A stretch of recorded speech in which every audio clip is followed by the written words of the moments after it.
Hello and welcome once again to my channel. I have a story for you today as ever, which is based on 5 random words which are below.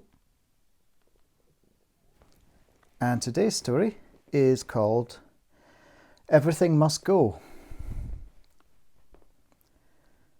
As he walked through the mall, trying to avoid eye contact while seeming as inconspicuous as possible, Mustafa found all that glamour constantly pulling his eyes towards the shop fronts around him.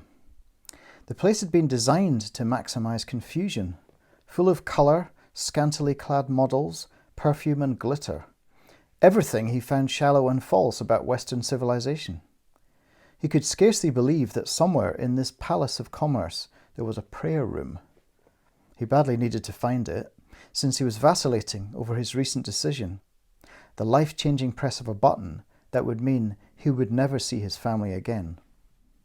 Mustafa hitched the heavy backpack on his shoulders. Soon he would be free of this weight forever. He just needed a word with Allah to remind himself why he was about to do this terrible thing.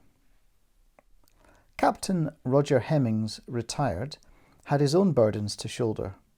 As he walked the mall, his thoughts kept drifting back to the family he would be leaving behind. The cancer would take him soon. It was time to say his goodbyes.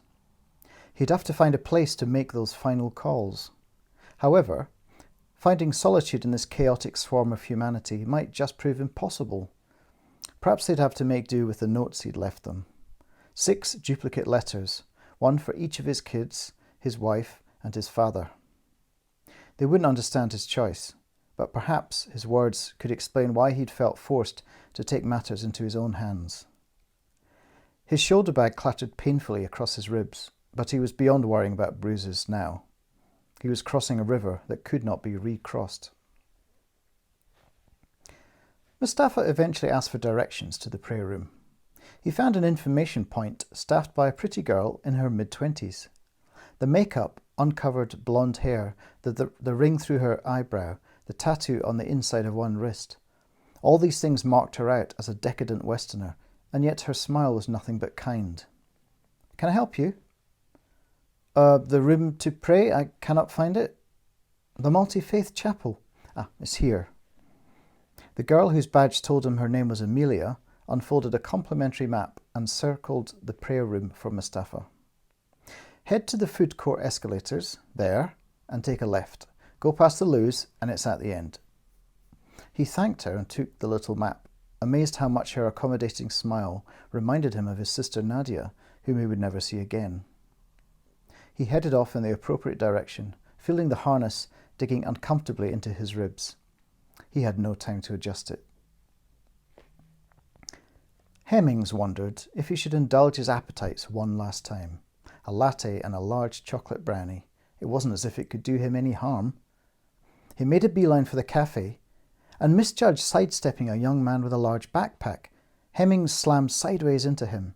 His instinct was to apologize, but the kid hadn't been looking where he was going either, and was dressed in ethnic garb. That always got his goat. Hemmings wasn't racist. He simply didn't understand why these people didn't want to integrate. It was what caused the interracial violence, the intolerant religious fanatics, the honour killings, the rapes, the gang violence. This wasn't an England he recognised. Too many intermingling tribes in one place. Only a brave man would dare suggest the solution that had surely crossed many people's minds. We weren't all meant to rub shoulders like this. A stand had to be taken. Hemmings would be the man to take it. Mustafa reeled back from the blow as the man, clearly unwell, raised his hand to apologise and then abandoned the gesture. The impact had part dislodged the man's shoulder bag, and its zipper had yawned open, revealing something metallic? Mustafa walked on, trying to dismiss the thought that he had just glimpsed a shotgun. Perhaps the Englishman was a policeman on the way to start his shift. There were armed guards in public places these days, thanks to the terrorists that regularly made Mustafa feel the need to explain his faith to others who saw only a skull cap, dish dasher, and a threat to their security. It couldn't have been a gun. The man had looked panicky, almost angry, however. Mustafa's assailant was striding towards the escalator, leading to the crowded food court. Mustafa followed him, Time seemed to congeal as he saw the man ascending, tossing the bag to his feet as the escalator rose. Why would he do that? Mustafa acted on instinct, a survival skill that had served him well, evading Saddam's secret police or slipping past terrified American soldiers. He raced to the escalators and dashed towards the man, who was now rummaging inside his carryall, assembling something. With Mustafa just feet away, the man turned, holding the shotgun, raising it. Mustafa grabbed the cup from a nearby shopper and hurled it with as much force as he could muster at the Englishman, who caught the hot coffee full in the face.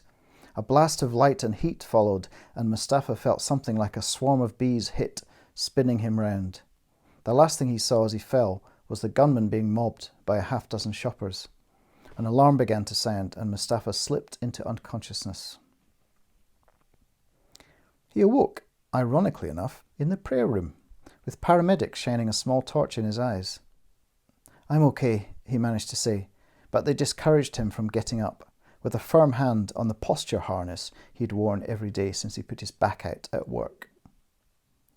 Mustafa listened to the soft instrumental music playing in the background. Rarely had Muzak sounded so soothing. He no longer worried about the text he'd prepared to say that he was calling off the wedding.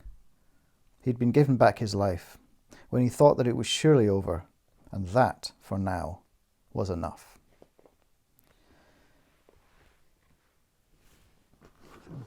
Hope you enjoyed that. Hit the subscribe button if you wish. Share the story if you enjoyed it. And there should be another one down there if you want to just keep playing. And once again, thanks for listening. Bye.